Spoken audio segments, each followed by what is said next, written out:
قرآن مجید فرقان حمید کی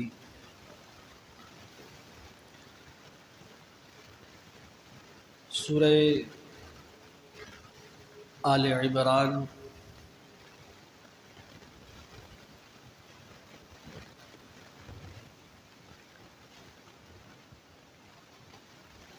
قرآن مجید کی دوسرے نمبر کی سورت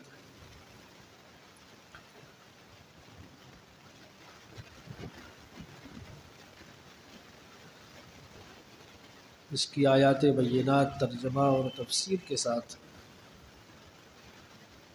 بیان کی جا رہی ہے۔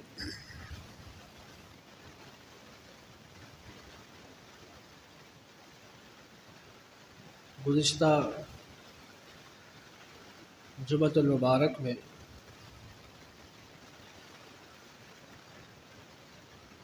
سورہ آل عمران کی آیت نمبر 144 تک بیان کیا جا چکا ہے۔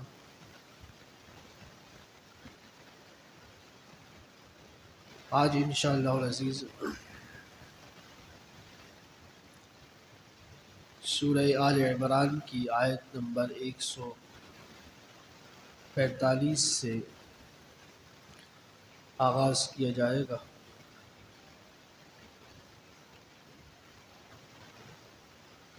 گزشتہ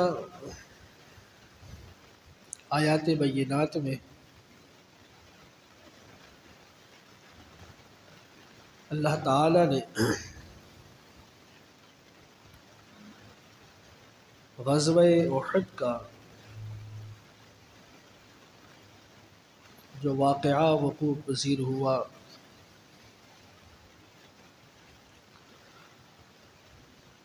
اس کے حوالے سے ارشاد فرمایا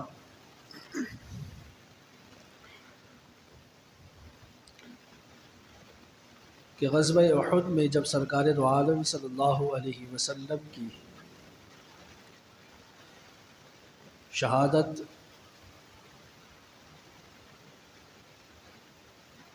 اور آپ کو شہید کرنے کا جب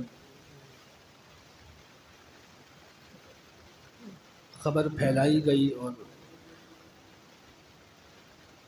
یہ شور مچایا گیا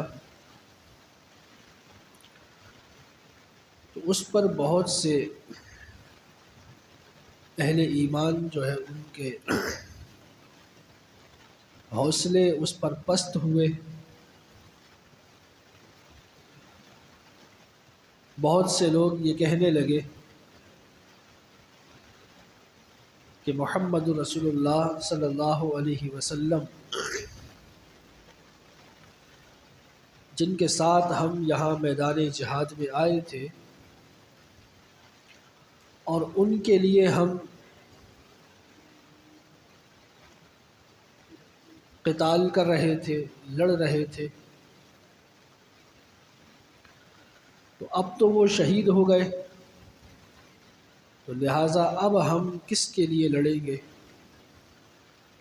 تو جب محمد صلی اللہ علیہ وسلم ہی شہید ہو گئے تو لہٰذا اب ہمیں لوٹ جانا چاہیے۔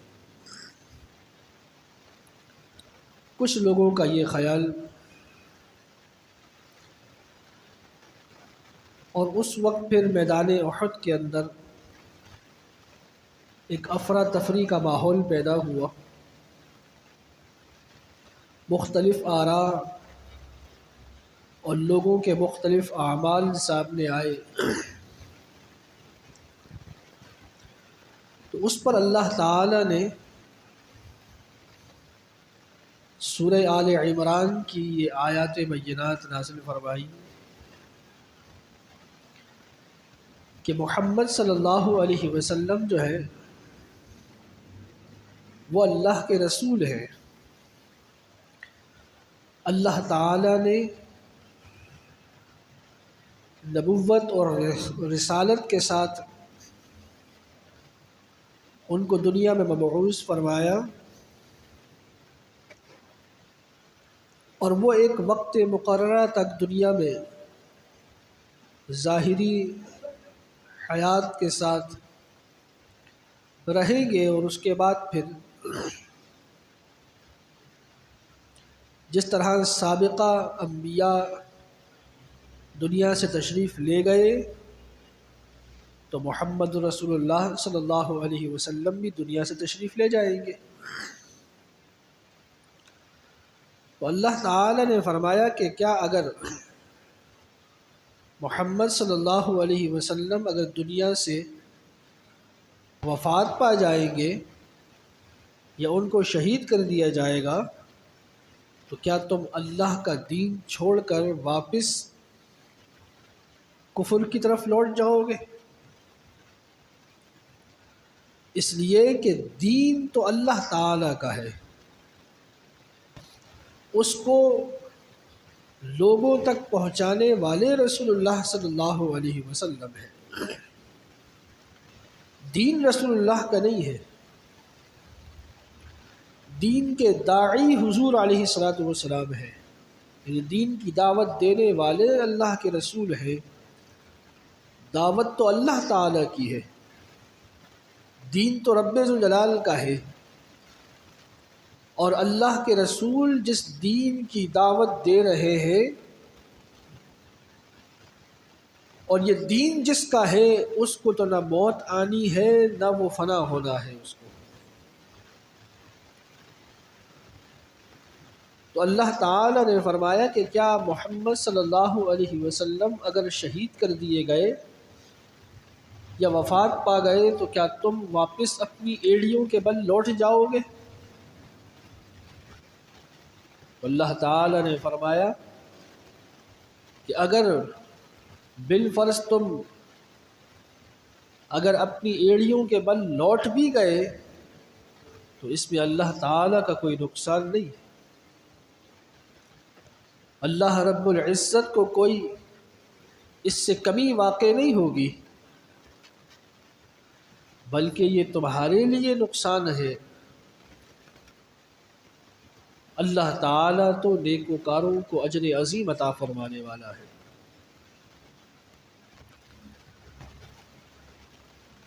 اگلی آیت مبارکہ میں اللہ تعالیٰ نے ارشاد فرمایا وَمَا كَانَ لِنَفْسٍ أَن تَمُوتَ إِلَّا بِإِذْنِ اللَّهِ۔ رب ذوالجلال نے فرمایا کہ کسی شخص کے لیے اللہ کے اذن یعنی اللہ کی اجازت کے بغیر مرنا، موت آنا یہ ممکن نہیں ہے۔ کوئی شخص یہ سوچے کہ اللہ کی مرضی کے بغیر کوئی مر گیا تو یہ کفر ہو جائے گا، یہ کفر ہے۔ اللہ رب العزت کے قرآن کا بھی انکار ہو جائے گا اور رب ذوالجلال کی قدرت کاملہ کا بھی انکار ہو جائے گا، اس لیے کہ موت اللہ رب العزت کے ہاتھ میں ہے۔ کسی کو موت دینا یہ رب کے ہاتھ میں ہے، کسی کو زندگی دینا یہ رب کے ہاتھ میں ہے۔ زندگی بھی وہی دیتا ہے، موت بھی اسی کے حکم سے ہے۔ تو اللہ رب العزت نے فرمایا کسی شخص کے لیے اللہ کے اذن کے بغیر مرنا ممکن نہیں ہے۔ کتابا مؤجلا، اللہ رب العزت نے فرمایا سب کی اجل یعنی سب کی موت لکھ دی گئی ہے، وقت مقرر کر دیا گیا ہے، وقت لکھ دیا گیا ہے۔ اب کس کو کس وقت کہاں اور کیسے موت آنی ہے رب ذوالجلال اس بات کا فیصلہ کر چکا۔ سرکار دو عالم صلی اللہ علیہ وسلم کا فرمان ہے کہ جب بچہ ماں کے پیٹ میں 3 مہینے کا ہوتا ہے تو اس کے جسم میں روح داخل کی جاتی ہے، اور یہ 3 مہینے سے پہلے وہ فقط ایک گوشت کا ٹکڑا ہوتا ہے۔ جب 90 دن مکمل ہوتے ہیں تو اس میں پھر روح داخل کی جاتی ہے، اور جب روح داخل کر دی جاتی ہے تو اب وہ ایک زندہ سلامت انسان ہو گیا، جو سانس لیتا ہے، جس کا دل دھڑکتا ہے، جو پرورش پا رہا ہے۔ اور جب اس کی روح اس کے جسم میں داخل کی جاتی ہے ماں کے پیٹ میں، تو سرکار علیہ الصلوۃ والسلام نے فرمایا کہ اللہ تعالیٰ فرشتوں کو حکم فرماتا ہے کہ اس کے بارے میں لکھو، یہ کب پیدا ہوگا، کہاں پیدا ہوگا، کتنے سال جیے گا، کہاں اس کی موت لکھی جائے گی اور کتنے عمر میں اس کی موت لکھی جائے گی۔ یہ سب طے کر دیا گیا ہے، اور اس سب کا اختیار رب ذوالجلال کے پاس ہے۔ موت بھی اس کی طرف سے ہے، زندگی بھی اس کی طرف سے ہے۔ اس کی مرضی اور اس کے اختیار کے علاوہ اور کوئی عمل دخل کسی میں کا اس میں نہیں ہے۔ اس ضمن میں ایک اور بات کرتا چلوں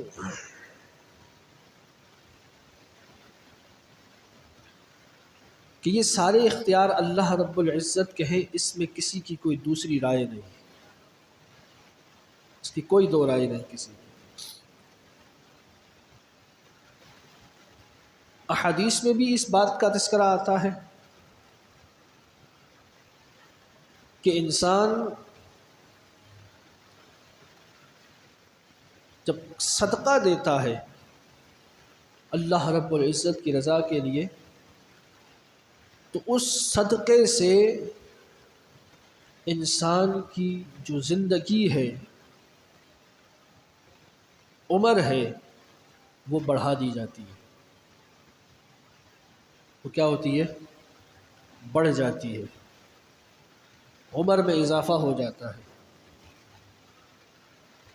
اکثر لوگ دعا بھی کرتے ہیں کہ اللہ تعالیٰ فلاں شخص کو طویل عمر عطا فرمائے، طویل عمر عطا فرمائے، جبکہ اللہ رب العزت تو فرما رہا ہے کہ سب کی کیا ہے، کتاب معجلہ، سب کی اجل موت لکھی جا چکی ہے، اور یہ اللہ تعالیٰ کے اختیار میں ہے۔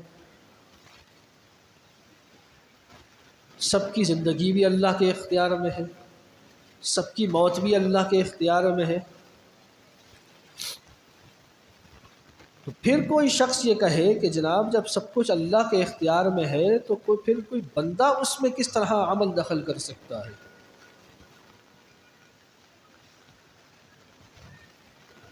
تو بات یہ ہے کہ بنیادی طور پر ہر اس چیز کا اختیار رب ذوالجلال کا ہے، اس میں کسی کی کوئی دو رائے نہیں ہے۔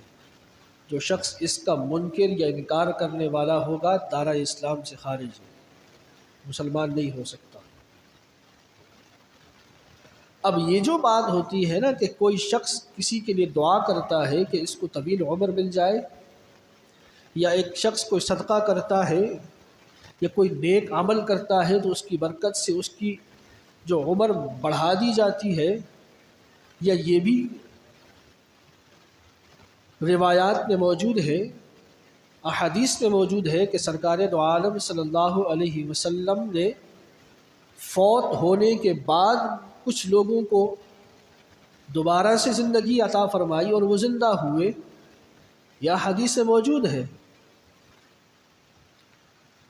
تو اس کا کوئی کہہ سکتا ہے کہ جناب یہ اختیار تو اللہ کے ہاتھ میں ہے، تو بندہ پھر اس پر کس طرح سے عمل پیرا ہو رہا ہے، بندے کے ہاتھ سے کیسے معاملات ہو رہے ہیں؟ تو یہ بات ذہن میں رکھے کہ بندہ رب کے اختیار کے بغیر تنکا بھی نہیں ہلا سکتا۔ بندہ چاہے وہ کوئی بھی ہو، چاہے وہ کوئی نبی ہی کیوں نہ ہو، چاہے انبیاء ہی کیوں نہ ہو، چاہے سرکار دو عالم صلی اللہ علیہ وسلم کی خود ذات اقدس کیوں نہ ہو، رب کے اختیار کے بغیر وہ تنکا بھی نہیں ہلا سکتے۔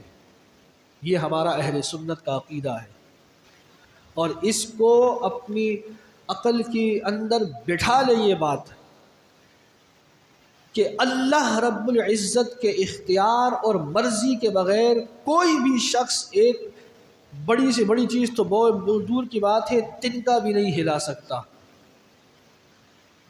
تنکا بھی نہیں ہلا سکتا۔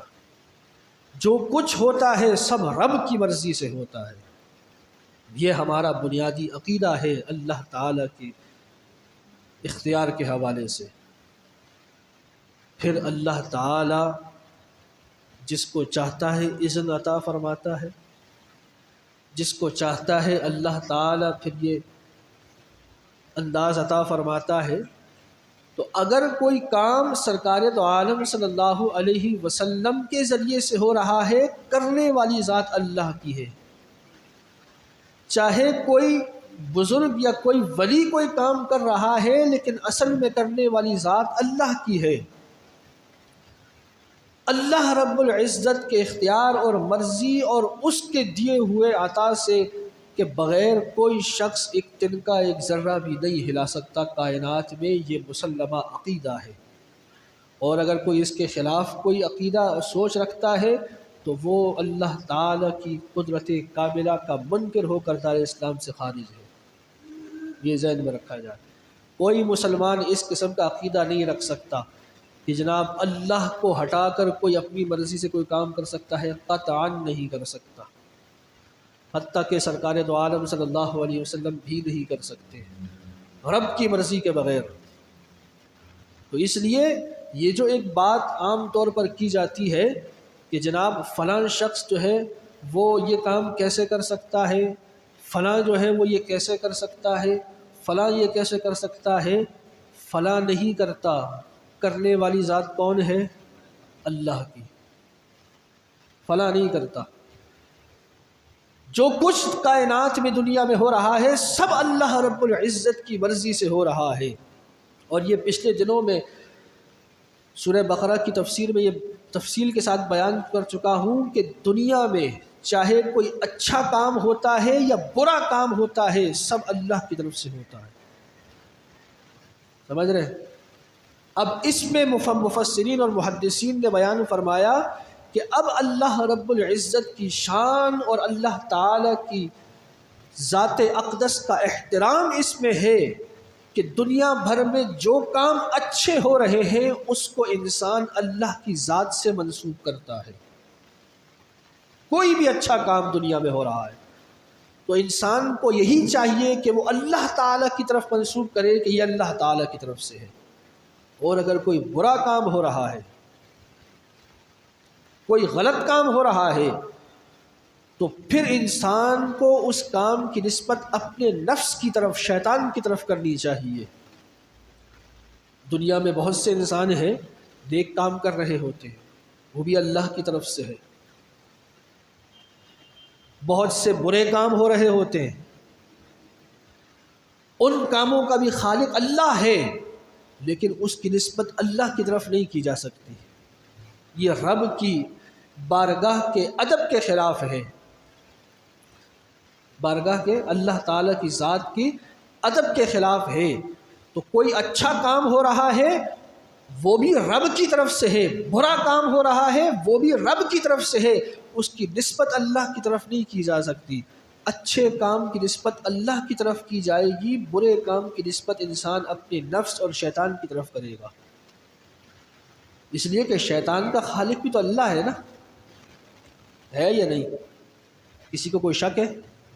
نہیں۔ شیطان کو بھی پیدا کرنے والا رب ہے، تو شیطان کے ذریعے جو کام ہو رہے ہیں تو حقیقت میں اس کا خالق بھی اللہ ہے، لیکن اس کی نسبت اللہ تعالیٰ کی طرف نہیں کی جائے گی، بلکہ اس کی جو ہے نسبت انسان کو اپنے نفس اور شیطان کی طرف کرنی چاہیے۔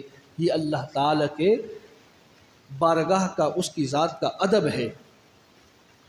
تو اللہ تعالیٰ کی مرضی کے بغیر نہ تو کوئی زندہ ہو سکتا ہے نہ کوئی مر سکتا ہے۔ اللہ تعالیٰ نے فرمایا وَمَا كَانَ لِنَفْسٍ أَن تَمُوتَ إِلَّا بِإِذْنِ اللَّهِ، اللہ کی مرضی کے بغیر کوئی جو ہے وہ موت کسی کو نہیں آ سکتی۔ کتابًا مُعَجَّلًا، ہر کسی کی موت لکھی جا چکی ہے، ہر کسی کی موت لکھی جا چکی ہے۔ تو لہٰذا یہ بنیادی عقیدہ ہے ہم مسلمانوں کا۔ سمجھ آئی بات؟ موت بھی دینے والا رب ہے، زندگی دینے والا بھی رب ہے۔ اب اس پہ ایک اور بات ہوتی ہے کہ جناب ہمارے ہاں یہ ایک ہے کہ حضور غوث اعظم مردہ زندے کر سکتے ہیں، حضور غوث اعظم مردے زندہ کر سکتے ہیں، تو لوگ کہتے ہیں کیسے ہوگا، یہ کیسے کر سکتے ہیں؟ تو عقیدہ بنیادی وہی ہے کہ حضور غوث اعظم اپنی مرضی سے مردہ تو کیا تنکا بھی نہیں ہلا سکتے۔ یہ ہمارا عقیدہ ہے۔ کیا ہے؟ اللہ تعالیٰ کے مرضی کے بغیر حضور غوث اعظم تنکا بھی نہیں ہلا سکتے، اور جب رب زندہ کرنا چاہے تو وہ حضور غوث اعظم کے ذریعے زندہ کرے، یا حضور علیہ السلام کے ذریعے زندہ کرے، یا عیسیٰ علیہ السلام کے ذریعے زندہ کرے، یا آج کے زمانے کے کسی شخص کے ذریعے زندہ کر دے، رب قادر مطلق ہے۔ سمجھ آئی؟ تو اس میں پیچھے اختیار کس کا ہے؟ اللہ کا، اور اللہ کے اختیار سے کوئی انکار نہیں کر سکتا۔ یہ ہمارا عقیدہ ہے۔ اس کو جو مکس کیا جاتا ہے نا، اس کے اندر ساری گڑبڑ پیدا ہوتی ہے کہ جناب وہ کیسے کر سکتے ہیں، وہ نہیں کر سکتے، اللہ کرنے والا ہے۔ کون کرنے والا ہے؟ اللہ کرنے والا ہے۔ ان کو اللہ نے یہ اختیار دیا ہے تو وہ یہ کام کر رہے ہیں۔ اللہ کی مرضی اور اختیار کے بغیر تو وہ کسی کام کے نہیں ہے۔ یہ ہمارا عقیدہ ایمان ہے۔ تو رب نے کیا فرمایا کہ اللہ کی مرضی کے بغیر کسی کا مرنا ممکن نہیں ہے۔ یہ بھی اللہ تعالی نے کیوں فرمایا قرآن مجید کے اس مقام پر؟ پچھلی آیت مبارکہ میں گزرا کہ اللہ تعالی نے فرمایا کہ محمد صلی اللہ علیہ وسلم اللہ کے رسول ہیں، اور اگر وہ فوت ہو جائیں یا شہید ہو جائیں تو کیا تم ایڑیوں کے بل پھر جاؤ گے واپس اپنے باطل دین کی طرف جس سے آئے ہو چھوڑ کر؟ کیا تم واپس پلٹ جاؤ گے؟ اللہ تعالیٰ نے فرمایا اگر تم پلٹو گے تو اپنا نقصان کرو گے، اللہ کا نقصان نہیں کر سکتے، اللہ کا اس میں کوئی نقصان نہیں ہے۔ اب رب ذوالجلال اس بات کی وضاحت فرما رہا ہے کہ جس کی افواہ اور جس کا جو ہے وہ شوشہ غزوہ احد کے اندر اڑایا گیا کہ محمد رسول اللہ جو ہے وہ شہید کر دیے گئے، محمد رسول اللہ شہید کر دیے گئے، تو اللہ رب العزت نے فرمایا وما کان لنفس ان تموت الا باذن اللہ، فرمایا کوئی شخص اللہ کی مرضی کے بغیر موت کسی کو نہیں آ سکتی۔ اللہ تعالی کی مرضی شامل ہوگی، رب کا فیصلہ جس کے لیے جہاں ہے اس کو وہاں موت آنی ہے، وہاں آنی ہے۔ اور اللہ تعالی نے فرمایا ہر کسی کی اجل موت اللہ رب العزت نے مقرر فرما دی ہے۔ وَمَن يُرِدْ ثَوَابَ الدُّنْيَا نُؤْتِهِ مِنْهَا، رب ذوالجلال نے فرمایا اور جو دنیا کا صلہ چاہے گا ہم اسے اس میں سے دیں گے۔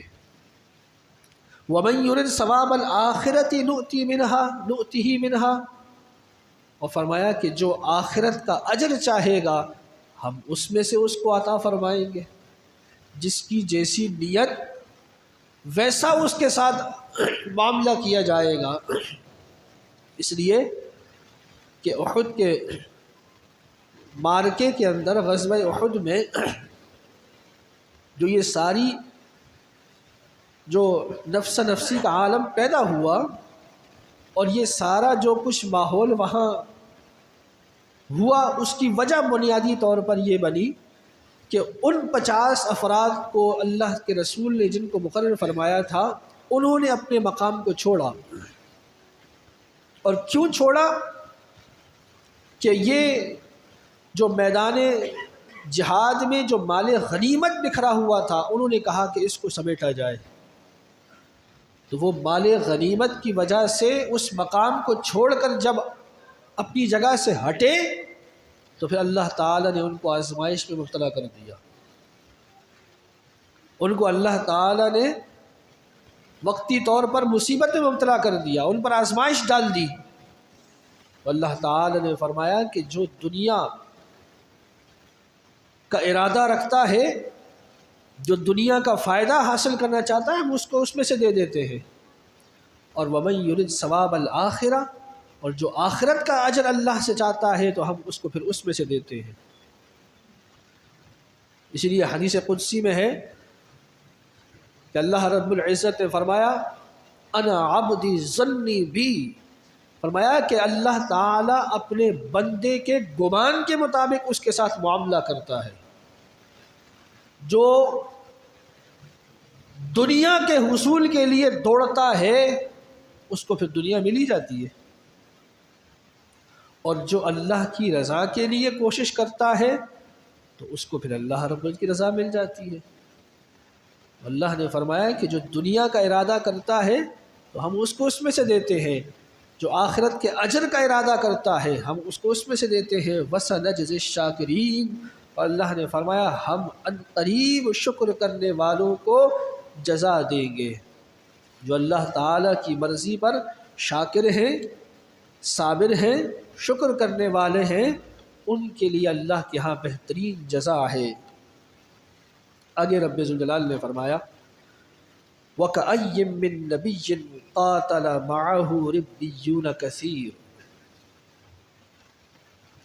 فرمایا اور کتنے نبیوں کے ساتھ، یعنی اللہ تعالیٰ حضور علیہ السلام سے جو پہلے سابقہ انبیاء تھے ان کے بارے میں اللہ نے فرمایا اور کتنے نبیوں کے ساتھ جو اللہ والے تھے انہوں نے قتال کیا دین کے دشمنوں کے ساتھ، یعنی سابقہ انبیاء اور ان کے ساتھ جو ان کے ساتھی تھے اللہ والے تھے، انہوں نے اللہ کے لیے قتال کیا، لوگوں سے دین کے لیے جہاد کیا۔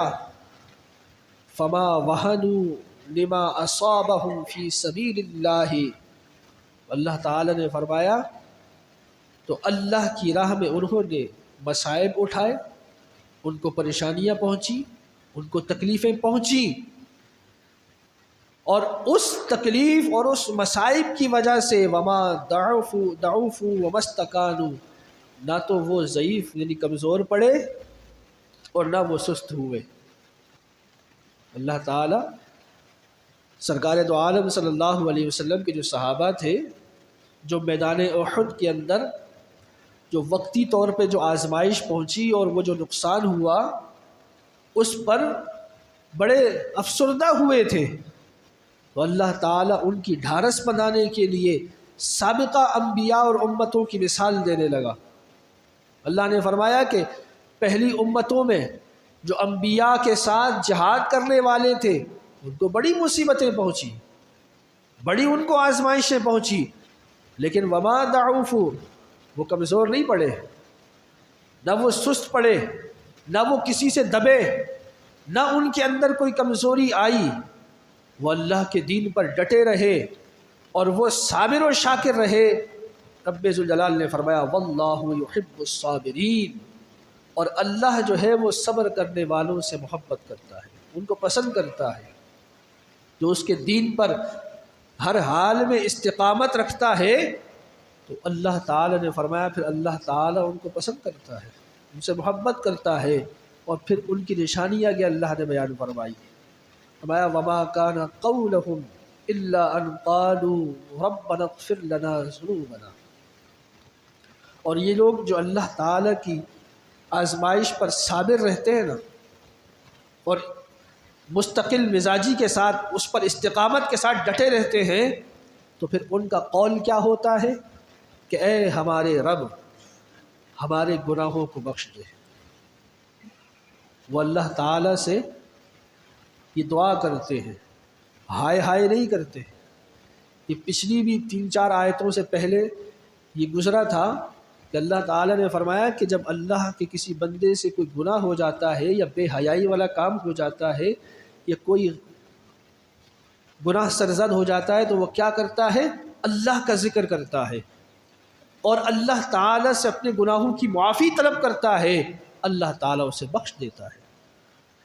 یہاں اللہ رب پھر فرما رہا ہے کہ جب کسی کو مصیبت یا آزمائش آتی ہے اور وہ اس پر صابر رہتا ہے، استقامت کے ساتھ اس پر پورا اترتا ہے، تو اس کا قول کیا ہوتا ہے؟ قالوا ربنا اغفر لنا ذنوبنا، اے ہمارے رب ہمارے گناہوں کو بخش دے۔ وہ اس وقت یہ نہیں سوچتا کہ یار پتہ نہیں مجھ سے کون سا گناہ ہو گیا۔ اللہ کا چاہے کوئی کتنا ہی نیک صالح بندہ کیوں نہ ہو، خود سرکار دو عالم صلی اللہ علیہ وسلم نے فرمایا کہ میں اپنے رب کے ہاں روزانہ 100 مرتبہ استغفار کرتا ہوں، ان سے پھر بڑی اور ہستی کون ہو سکتی؟ ہاں، کہ جن کے بارے میں تو اللہ نے فرمایا اے محبوب آپ کے تو گناہ تو ہو نہیں سکتے، ہم نے تو خلاف اولا جو آپ کے کام تھے ہم نے ان کو بھی معاف کر دیا ہے، لیکن اس کے باوجود بھی اللہ کی بارگاہ میں دن میں 100 مرتبہ استغفار۔ تو اللہ تعالیٰ نے فرمایا کہ ان کا قول کیا ہوتا ہے، اے ہمارے رب ہمارے گناہوں کو بخش دے، وَإِسْرَافَنَا فِي أَمْرِنَا، اور ہمارے کام میں جو ہماری زیادتیاں ہیں ہماری ان کو بھی ہمیں معاف فرما دے، وَثَبِّتْ أَقْدَامَنَا، اور ہمیں ثابت قدم رکھ، وَانْصُرْنَا عَلَى الْقَوْمِ الْكَافِرِينَ، اور کافروں کے خلاف ہماری مدد فرما، ہماری نصرت فرما، ہمیں ثابت قدم بھی رکھ، ہماری مدد بھی فرما۔ فَآتَاهُمُ اللَّهُ ثَوَابَ الدُّنْيَا وَحُسْنَ ثَوَابِ الْآخِرَةِ، رب ذوالجلال نے فرمایا تو اللہ نے ان کو دنیا کی نعمت بھی دی اور آخرت بھی اللہ تعالیٰ نے ان کو بہترین اجر عطا فرمایا۔ جو اللہ تعالیٰ کے بارگاہ میں ثابت قدم رہتے ہیں، آزمائش پر پورا اترتے ہیں اور پھر اللہ سے دعا کرتے ہیں کہ ہمارے گناہوں کو بخش دے، ہماری طرف سے جو زیادتیاں ہوئی ہیں انہیں بھی معاف فرما دے، اور ہمیں ثابت قدم رکھ اور ہمیں نصرت عطا فرما، تو اللہ تعالیٰ فرماتا ہے کہ ہم پھر ان کو دنیا کی نعمتیں بھی عطا فرماتے ہیں اور آخرت کی نعمتیں بھی عطا فرماتے ہیں۔ ایسا نہیں ہے کہ دنیا میں ہم ان کو بے یار و مددگار چھوڑ دیں گے، ساری نعمتیں آخرت کے لیے ہیں، نہ، اللہ تعالیٰ ان کو پھر دنیا میں بھی نعمتیں عطا فرماتا ہے، دنیا میں بھی عزتیں عطا فرماتا ہے، دنیا میں بھی اللہ تعالیٰ ان کو آسائشیں عطا فرماتا ہے، لیکن کب؟ جب وہ اللہ کی رضا پر راضی رہتے ہیں، استقامت کے ساتھ، نیک نیتی کے ساتھ، اور آخرت کے اجر و ثواب پر ان کی نظر ہوتی ہے، تو پھر اللہ تعالیٰ اس کی برکت سے دنیا کی بھی نعمتیں عطا فرماتا ہے۔ لیکن جس کی صرف دنیا کی ہی نعمتوں پہ نظر ہوگی اور دنیا کی ہی، جس طرح پچھلی آیت میں اللہ نے فرمایا کہ جو دنیا کا اجر جو ہے وہ فائدہ چاہتا ہے تو دنیا سے عطا فرماتے ہیں۔ حضرت ابو ہریرہ رضی اللہ تعالی عنہ سرکار دو عالم صلی اللہ علیہ وسلم کے وصال اقدس کے بعد مدینہ منورہ تشریف لائے، تو ایک شخص نے حضرت ابو ہریرہ رضی اللہ تعالی عنہ کو اپنے گھر بلایا، اور انہوں نے حضرت ابو ہریرہ سے فرمایا کہ اے اللہ کے رسول کے صحابی، حضور کے آپ صحابی ہیں، اور آپ کو اللہ تعالیٰ نے سرکار دو عالم صلی اللہ علیہ وسلم کے فرامین یعنی حضور کی حدیثوں کا سب سے بڑا ذخیرہ عطا فرمایا ہے۔ حضرت ابو ہریرہ صحابہ میں واحد صحابی تھے جو سب سے زیادہ حضور کی حدیثیں جن کو یاد تھی، اور کتب حدیث آج کے زمانے میں آج بھی جو حدیث کا ذخیرہ ہے، جتنی کتابیں ہیں اس میں سب سے زیادہ جو حدیثوں کے روایت جن سے کی گئی ہے ان سے حضرت ابو ہریرہ ہے، یعنی صحابہ میں سب سے زیادہ روایت کرنے والے حدیثیں حضرت ابو ہریرہ ہیں۔ اور اس کے پیچھے بھی ایک واقعہ ہے کہ ان کو اتنی حدیثیں کیسے یاد تھی۔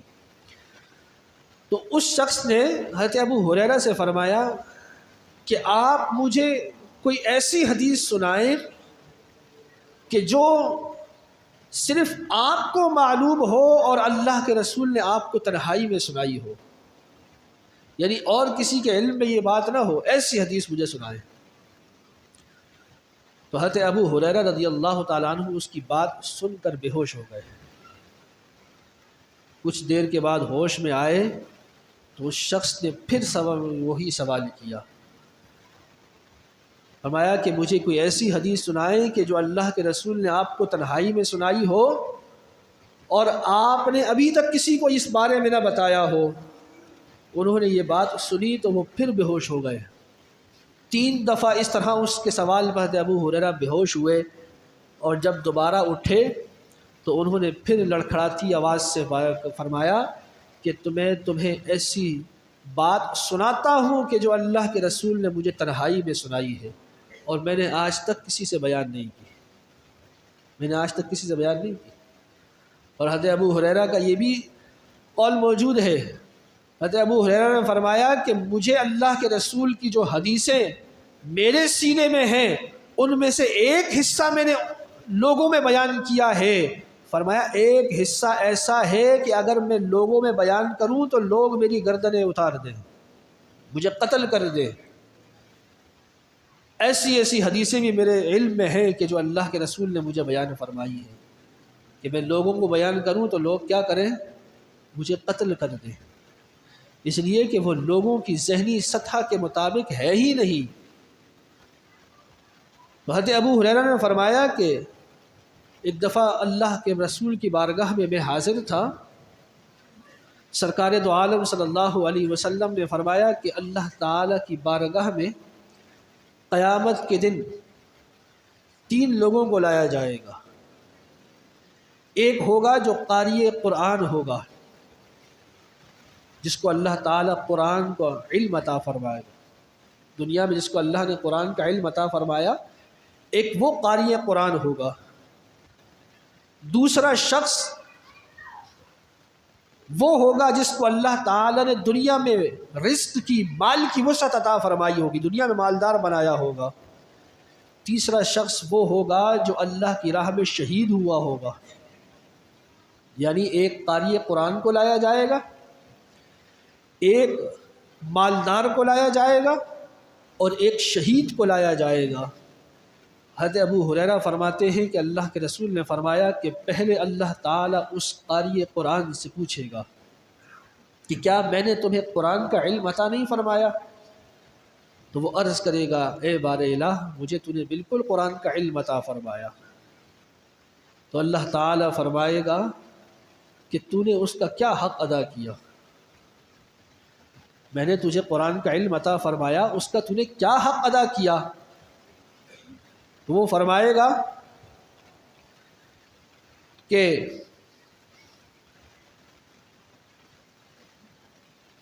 اے میرے رب، تو نے اس علم کو مجھے عطا فرمایا تو میں نے یہ قرآن لوگوں کے سامنے بیان فرمایا، لوگوں کے سامنے تلاوت بھی کی، لوگوں کے سامنے جو ہے وہ قرآن کے احکام بھی بیان فرمائے، لوگوں کے سامنے جو ہے وہ قرآن کی تعلیمات بھی بیان فرمائی۔ اللہ تعالیٰ فرمائے گا تو جھوٹ بولتا ہے۔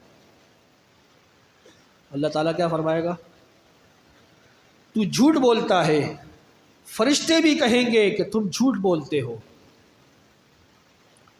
رب ذوالجلال، اب وہاں تو ہیلا بہانہ چلے گا نہیں نا، وہاں تو یہ نہیں ہوگا نہیں میری تو یہ مراد نہیں تھی، میری یہ نیت نہیں تھی۔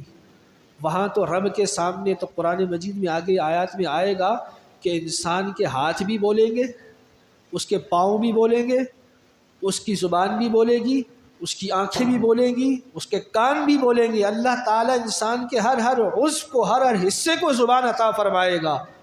پھر تو صرف یہ زبان نہیں چلے گی، وہاں ہر حصے کی زبان چلے گی۔ وہاں پھر ہیلے بہانے اور یہ پتلی گلی سے نکلنے والا کام نہیں ہے۔ اللہ فرمائے گا تو جھوٹ بول رہا ہے۔ اللہ کے فرشتے بھی کہیں گے تو جھوٹ بولتا ہے۔ اللہ تعالیٰ فرمائے گا کہ تم نے یہ نیت نہیں کی تھی کہ میں اللہ کا یہ دین لوگوں تک پہنچاؤں، بلکہ تم نے یہ ارادہ کیا تھا کہ یہ کہا جائے کہ فلاں شخص بڑا قاری قرآن ہے، فلاں شخص بڑا عالم دین ہے، فلاں شخص بڑا دین کا جاننے والا ہے۔ یعنی تو یہ چاہتا تھا کہ لوگوں میں تیری بڑی واہ واہ ہو، لوگوں میں بڑا تیرا نام ہو، لوگوں کے اندر بڑی تیری جو ہے وہ شہرت ہو، بڑی تیری جو ہے وہ حلقہ احباب میں تیری بڑی وسعت ہو۔ جناب یہ کیا قرآن پڑھتا ہے؟ اور وہ کہتے تھے واہ واہ کیا قرآن پڑھتا ہے، تیرا سینہ اور اتنا چوڑا ہو جائے۔ اللہ تعالیٰ نے فرمایا تیرا ارادہ یہ تھا۔ پھر اللہ تعالیٰ مالدار شخص سے کہے گا کہ کیا میں نے تجھے مال میں وسعت، رزق میں وسعت نہیں عطا فرمائی تھی؟ تو وہ کہے گا کیوں نہیں اے میرے رب، تو نے مجھے بالکل مال بھی دیا، رزق بھی بہت دیا۔ تو اللہ تعالیٰ فرمائے گا کہ تو نے اس کا کیا حق ادا کیا، اس پر کیا عمل کیا؟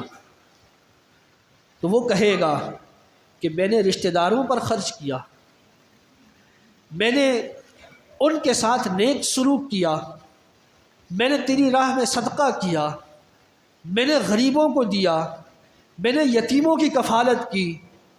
تو اللہ تعالیٰ اس سے فرمائے گا کہ تم جھوٹ بولتے ہو۔ اللہ تعالیٰ کے فرشتے بھی کہیں گے تم جھوٹ بولتے ہو۔ اللہ تعالیٰ فرمائے گا بلکہ تم نے یہ ارادہ کیا کہ تم کہے جاؤ کہ فلاں شخص بڑا جواد ہے، یعنی بہت خرچ کرنے والا ہے، بڑا سخی ہے، بڑا لوگوں کے اوپر رحم دل ہے، بڑا لوگوں کے لیے جو ہے وہ درد رکھنے والا ہے، لوگوں کی مدد کرنے والا ہے۔ اللہ تعالیٰ نے فرمایا تو نے اپنی واہ واہ کا ارادہ کیا کہ جناب یہ بڑا اللہ کی راہ میں خرچ کرنے والا ہے، لوگ تیری تعریف کریں۔ پھر اس شخص کو لایا جائے گا اللہ کی بارگاہ میں جو شہید ہوگا، یعنی جس نے اللہ کی راہ میں اپنی جان دی ہوگی، قتال کیا ہوگا۔ تو اللہ تعالیٰ اس سے فرمائے گا تم کو کس چیز میں قتل کیا گیا، یعنی کس وجہ سے تمہیں دنیا میں قتل کیا گیا؟ تو وہ کہے گا کہ مجھے تیرے راستے میں جہاد کرتے ہوئے قتل کیا گیا۔ تو اللہ تعالیٰ فرمائے گا کہ تم جھوٹ بولتے ہو۔ اللہ کے فرشتے بھی فرمائیں گے تم جھوٹ بولتے ہو۔ اللہ تعالیٰ فرمائے گا بلکہ تم نے یہ ارادہ کیا کہ یہ کہا جائے کہ فلاں شخص جو ہے وہ بہت بہادر ہے اور اس نے اللہ کی راہ میں جان دے دی۔ فلاں شخص بہت بہادر ہے اور اس نے اللہ کی راہ میں جان دے دی۔ تم نے کہا لوگوں کے اندر میری بہادری اور میرے جو شہادت کا درجہ ہے اس کی بڑی واہ واہ ہو۔ تم نے اس ارادے سے جو ہے وہ اللہ کی راہ میں جہاد کیا اور تم شہید کر دیے گئے، قتل کر دیے گئے۔ تو فرمایا حضرت ابو ہریرہ کہنے لگے کہ پھر رسول اللہ صلی اللہ علیہ وسلم نے اپنے گھٹنوں پر ہاتھ مارا، یعنی یہ جب حدیث مجھے بیان فرمائی اور یہ بیان کرنے کے بعد اللہ کے رسول نے اپنے گھٹنوں پر ہاتھ مار کر فرمایا اے ابو ہریرہ، قیامت کے دن اللہ کی مخلوق میں سے یہ پہلے 3 شخص ہوں گے جس سے جہنم کی آگ کو اللہ تعالیٰ بھڑکائے گا۔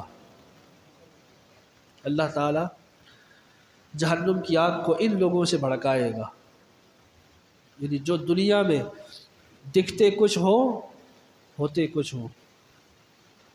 اللہ تعالیٰ ان کو یہ ساری نعمتیں عطا فرمائے گا، لیکن پھر ان سے پوچھے گا کہ تمہیں اللہ نے علم عطا فرمایا تھا، وہ علم کہاں لگایا، کس ارادے سے لگایا؟ تمہیں اللہ نے مال کی بڑی وسعت دی تھی، وہ مال کہاں خرچ کیا؟ خرچ تو صحیح جگہ کیا، لیکن کس ارادے سے کیا وہ بھی حساب دو۔ یہ سارا پھر حضرت ابو ہریرہ فرماتے ہیں کہ یہ حدیث جب حضرت امیر معاویہ کو سنائی گئی تو حضرت امیر معاویہ نے ان لوگوں کی یہ سزا کے بارے میں سنا تو فرمایا کہ جب ان لوگوں کو یہ سزا دی جائے گی تو باقیوں کا کیا حال ہوگا، تو پھر باقیوں کا کیا انجام ہوگا؟ اور وہ فرماتے ہیں کہ حضرت امیر معاویہ اتنا روئے کہ وہ بے ہوش ہو گئے، دیکھنے والے گمان کرنے لگے کہ ان کی موت ہو گئی ہے۔ یہ سرکار علیہ الصلوۃ والسلام کے صحابہ کا انداز تھا۔ تو اللہ تعالیٰ نے کیا فرمایا کہ جو اللہ تعالیٰ کی بارگاہ میں جو ارادہ رکھتا ہے اللہ تعالیٰ پھر اس کے ساتھ وہ معاملہ کرتا ہے۔ تو فرمایا فَآتَاهُمُ اللَّهُ ثَوَابَ الدُّنْيَا وَحُسْنَ ثَوَابِ الْآخِرَةِ، اور جو اللہ کی راہ میں ثابت قدم رہتے ہیں، اس سے گناہوں کے مغفرت طلب کرتے ہیں اور پھر اس پر ثابت قدم رہتے ہیں، صابر شاکر رہتے ہیں، تو پھر اللہ تعالیٰ ان کو دنیا میں بھی اللہ نعمتیں عطا فرماتا ہے اور آخرت میں بھی نیک اور بہترین اجر عطا فرماتا ہے۔ واللہ یحب المحسنین، اور اللہ نیکی کرنے والوں کو بہت پسند کرتا ہے۔ اللہ تعالیٰ سے دعا ہے کہ اللہ تعالیٰ ہم سب کو عمل کی توفیق عطا فرمائے۔ وآخر دعوانا